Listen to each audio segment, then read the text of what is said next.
Don't begrudge the guy. I think if you've got a big contract in front of you, go and do it. But I just don't want Moana Pasifika to end up being another feeder team for the New Zealand teams, because that's not the point of this. This is a guy in a position on the ground. No way he could protect himself. The guy's canned into him. There's an elbow in there. Yeah. And to me, that's a red card. It's one of the few sports in the world. You can walk around the streets at a World Cup and anyone wearing a jersey, you can go up and say hello to and have a bit of a laugh with. That's actually really good about rugby. DSPN, the Devlin Sports Podcast Network. Lions took the series 2-1. Wallabies had a great win in that third test. Mex, as you'll see in the podcast here, just look for that interview, says it's a coming of age for the Wallabies and he rates it as a huge win for them. I still retain questions about whether or not they would have won it if the series had been tied and the Lions had more to play for. But there's a lot to unpack about this. Congratulations to Australia to start with, Tony. They played a really good game on Saturday night. And they dominated that game and they deserved to win. So regardless of where the Lions' heads were at or whatever was going on, I still think it's test match rugby, and I don't believe any player walks off the field going, I'm okay by losing, because that's not how you play that sport at that level, is it? So congratulations to Australia. They played well and they deserved it, but they'll be smarting and they'll be hurting about the fact that that first test has cost them the series, hasn't it? Absolutely. I think they'll, in their quiet moments, at the moment they're laughing last, and it's a pretty loud laugh too, because it was a very good performance, but the Lions still get to laugh the longest. There you go. Because they won the series. And to me, you start looking at it in a different light. I remember saying to you that I thought the first test would be pivotal, because I thought if the Lions won it, then they would win the series and possibly win it in a sweep. And I half expected a sweep. But Australia came back really well in that last test, and they really challenged the Lions physically. Skelton in particular was immense. They got under their skin. They niggled them. Yeah. And when they took the cap off, the Lions just didn't have any fizz left in the bottle. No, they didn't, did they? And, for a side that was self-proclaiming as being one of the, wanting to be one of the greatest Lions sides ever. And I don't know whether that comes from the players or the marketing machine or whatever. But I'll lay the same thing that I said to Mex back at you, which is that, I wasn't around old enough to appreciate the 71 and 74 tours. I was only about 7 or 10 years old at that time. But I've read a lot about them and watched a lot of footage and talked to a lot of those players, past players who've played in those, and interviewed them. And that team has to be considered as the greatest Lions ever, the 71 and 74 sides, because coming to New Zealand and winning, no Lions team has done that, and going through South Africa and winning every single game, and they played 22 or 23 games, apart from the last one on the draw, right? Yeah. So they're up there. Whatever other Lions sides these days who have 70 or 80 players, as much support staff, and you got to remember the way that these guys toured, Tony, right? Yeah. Most of them played quite a few midweek games as well as test matches and things. So I think those two are the two top Lions sides. You can argue about the rest, but this team to me doesn't qualify to be put in that. No, it has to be put into context. You're right, that Lions team, they came here in 1971, and to be fair, and I don't want to pour cold water on, the All Blacks were at a pretty low ebb at that time, but still managed to make a series of it, but they lost one and drew one throughout the whole tour. Yeah.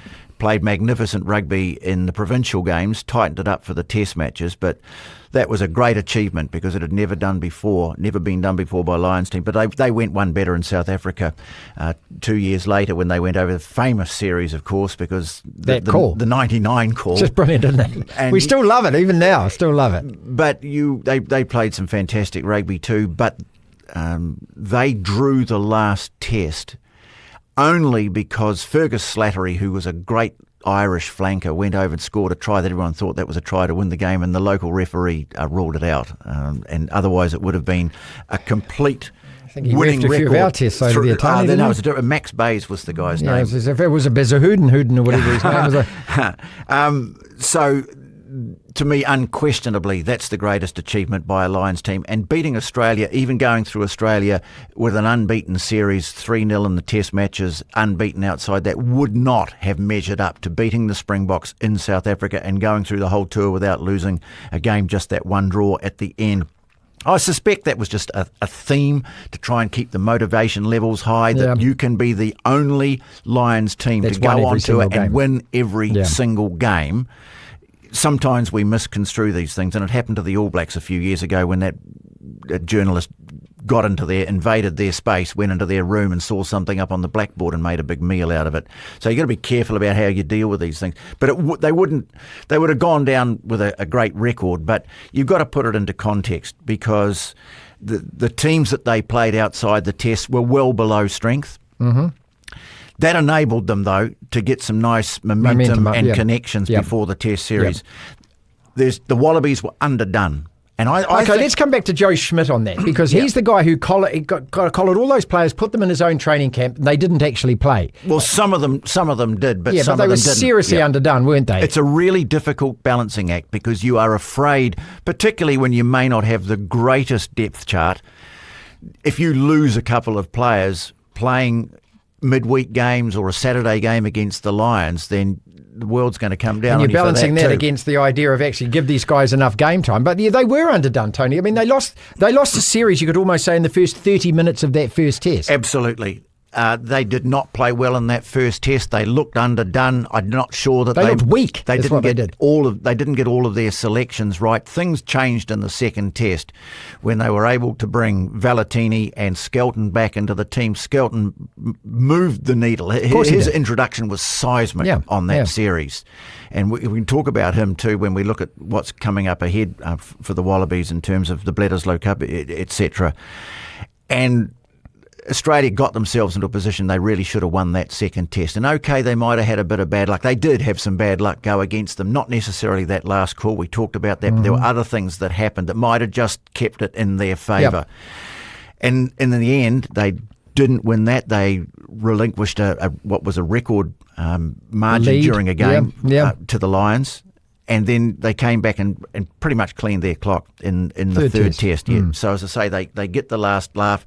As I say, I also mentioned before about not being a lot of fizz left in the bottle. And when you looked at them, when they came off the field for that lightning break, the sight of some of the Lions on their mobile phones in the dressing room, that said a lot to me. If I was the coach, I would have been furious at that. Guys sitting there on their phones. Well, on one hand, you're saying, okay, let's not get too uptight. Let's just relax a little bit.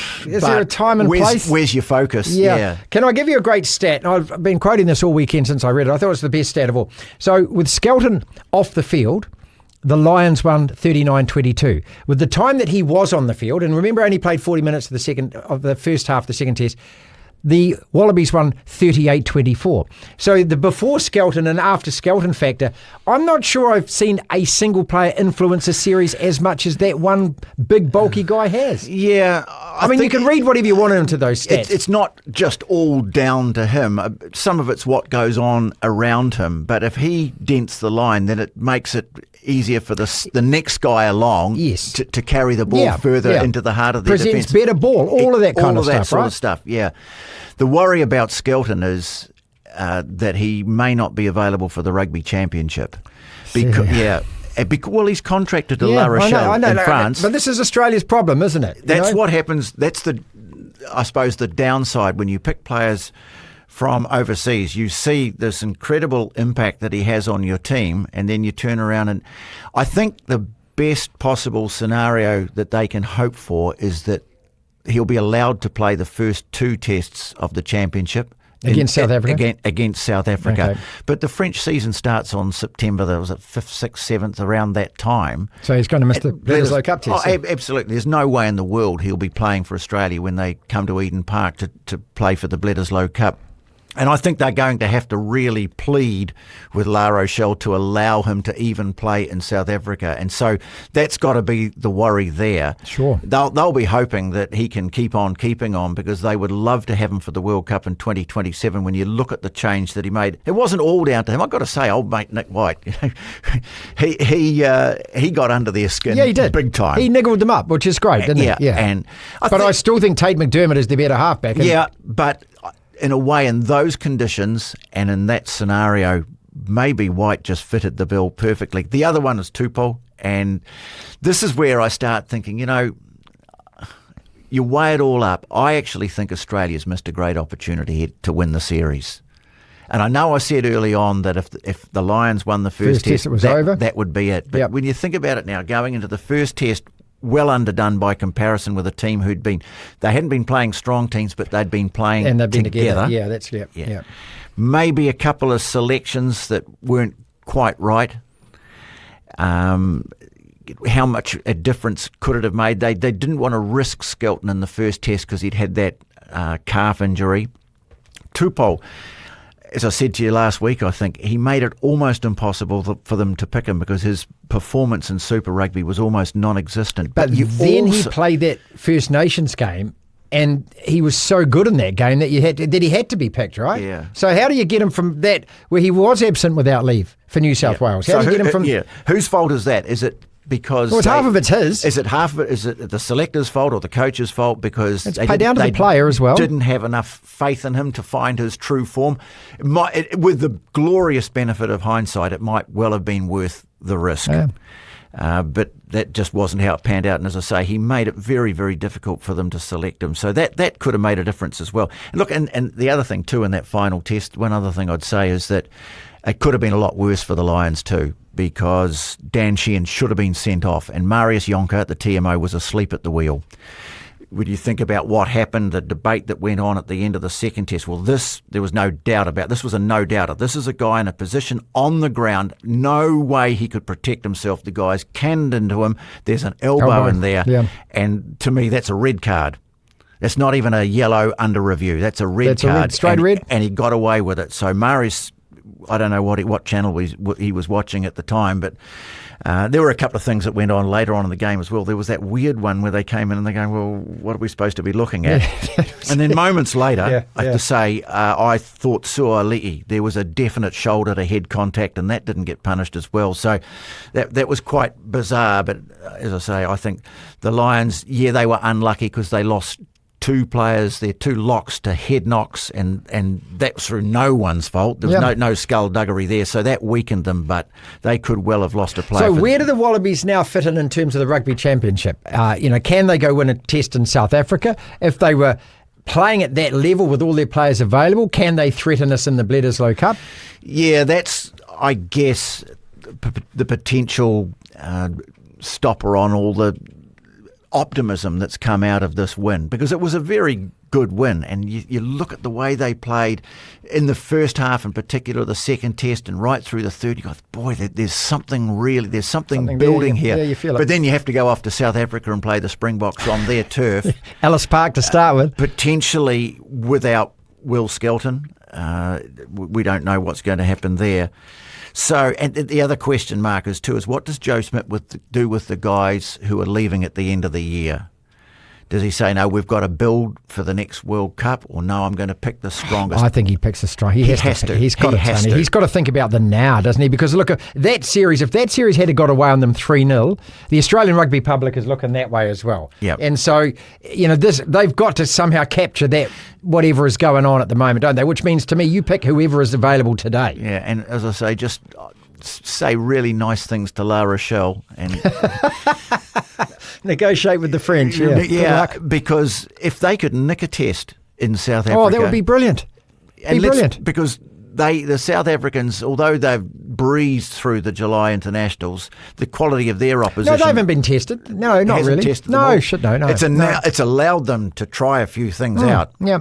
And they still don't get me wrong. Oh, they'll be brutal in that. You watch them in the first 15 minutes at Ellis Park, Tony. You know what's coming, don't you? And they are very, very warm, if not scorching hot favourites to win those games at home. Yeah. But just imagine if Australia could nick one of them, then you really do see this curve. The danger is that having achieved what they did in the last test, and probably the knowledge deep down that if we'd been a little bit better early on in the series, we could have won it. Yeah. You run up against them in South Africa, and the potential just to let a bit of air out of the tyres. That's the problem they face. Oh, so much rugby to look forward to. I mean, this is it, isn't it? I mean, and this is what I love about the Lions too. Take nothing away. Look, as far as all the hype and that goes around it, I understand all of this because it's a travelling show, isn't it? It's got it's there to sell jerseys, it's there to sell tickets, it's there to razzmatazz, it's there to do a lot of other stuff. And so, and it's almost like a politician or prime minister going on tour, that they have the political gallery goes with them. Well, those people aren't going to write a whole lot of bad stories about you. And I kind of feel a lot of the Lions press is like that as well. Like the people that are on tour are pumping their tyres up as well. But everything that it brings is just such a great thing for rugby, isn't it? We've got this to look forward to in 2029 again. The supporters that come down, just the whole show that they bring, the fact that it's the combined side of teams that bash each other stupid in the Six Nations. I think you've got a charismatic coach, and I should imagine he'll still be there in 2029 if he wants to. Yeah. You've got, I think real engagement from the players on all kinds of levels. But it just, even from this side, when we were, 3 hours by flight away, I felt involved in that tour. Yeah. I was watching every game during the week, and I felt like I was, you just kind of be part of it, don't you? Let's face it, it probably wasn't the strongest Lions team. No, probably ever. not, no. Quite a way short of the quality of, maybe even the team that came here in 2017, but certainly those teams that we were talking about before. And Australia currently ranked 6th in the world. That's right. Which is important, by the way. Just one more thing about Australia. Ranked 6th in the world. They need a good rugby championship, and they need some good results later on in the year, because remember the format for the next World Cup, we have 6 pools. And one to 6 right. get top billing. Okay, top seed. The top tier.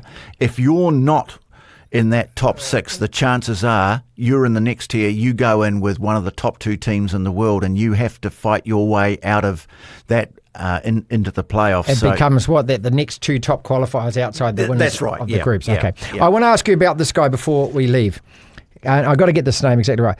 Kyren Taumoefolau. Oh, Taumoefolau, yeah. Okay, who is now leaving Moana Pasifika to go to the Chiefs. Yep. This isn't the first time this has happened, of course. It also happened with Omoa, who went down to the Crusaders. I don't feel comfortable with this at all. I don't begrudge the guy. I think if you've got a big contract in front of you, go and do it. But I just don't want Moana Pasifika to end up being another feeder team for the New Zealand teams, because that's not the point of this, No, is it? none of us want that. And of course, they're going to lose Artie next year as well, because he's going off on another sabbatical. Yeah. But look, in the end, it's his choice. It's the player's choice. Whether he stays or goes. In the end, I think it's out there now that he would really like to be an All Black. He has played for Tonga, but he was born in New Zealand. I think he wants to be. We're always going to have this problem, though, aren't we? Yeah. That there's a bigger carrot somewhere else. And yeah. So, I mean, it's disappointing for Moana Pasifika, but that's his. I don't right. begrudge the player at all. I don't begrudge the guy at all. If he's got a big contract, good on you. Congratulations, you've earned it. You deserve it. You had a fantastic Super Rugby season. I just don't want to see every time Moana get a great player that somebody else, one of the big boys, comes in and goes, I'll have that. It's like the Premier League, isn't it? I'll have that. Yeah, well, I mean, the Drua have got a similar issue as well, where it's almost become a little bit of a vehicle to advertise, players to advertise themselves for big contracts overseas, and they're going to lose a few players as well. I don't know quite what you do about it.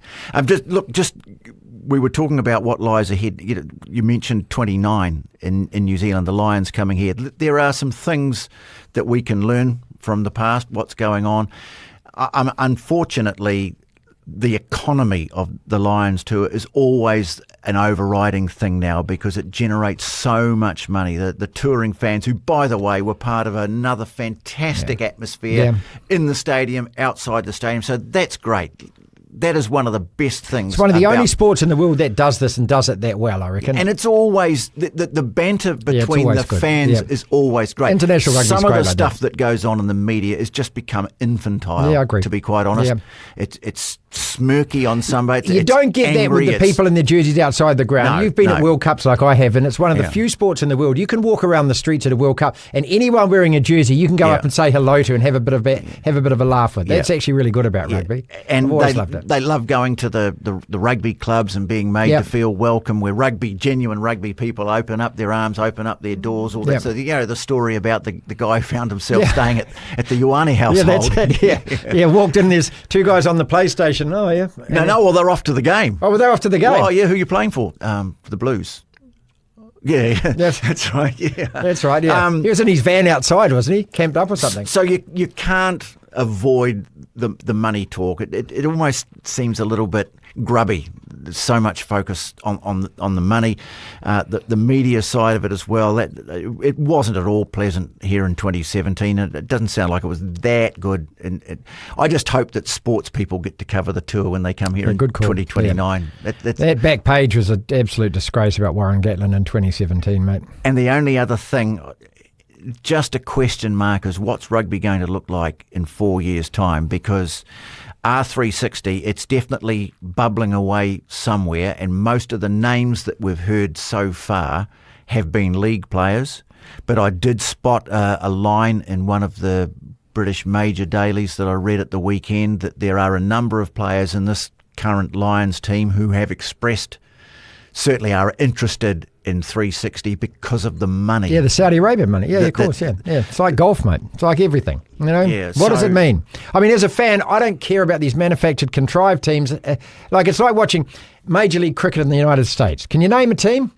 Do you care? Oh, God, no. No. And this is what R360 is going to be. You know, the Vikings from such and such are playing the pseudo echoes from somewhere else. I don't care. But I'm an old git. But the Lions, it's not aimed at me, is it? They're one of the last links to the past. Yeah. You know, the Six Nations definitely is. The Bledisloe Cup definitely is.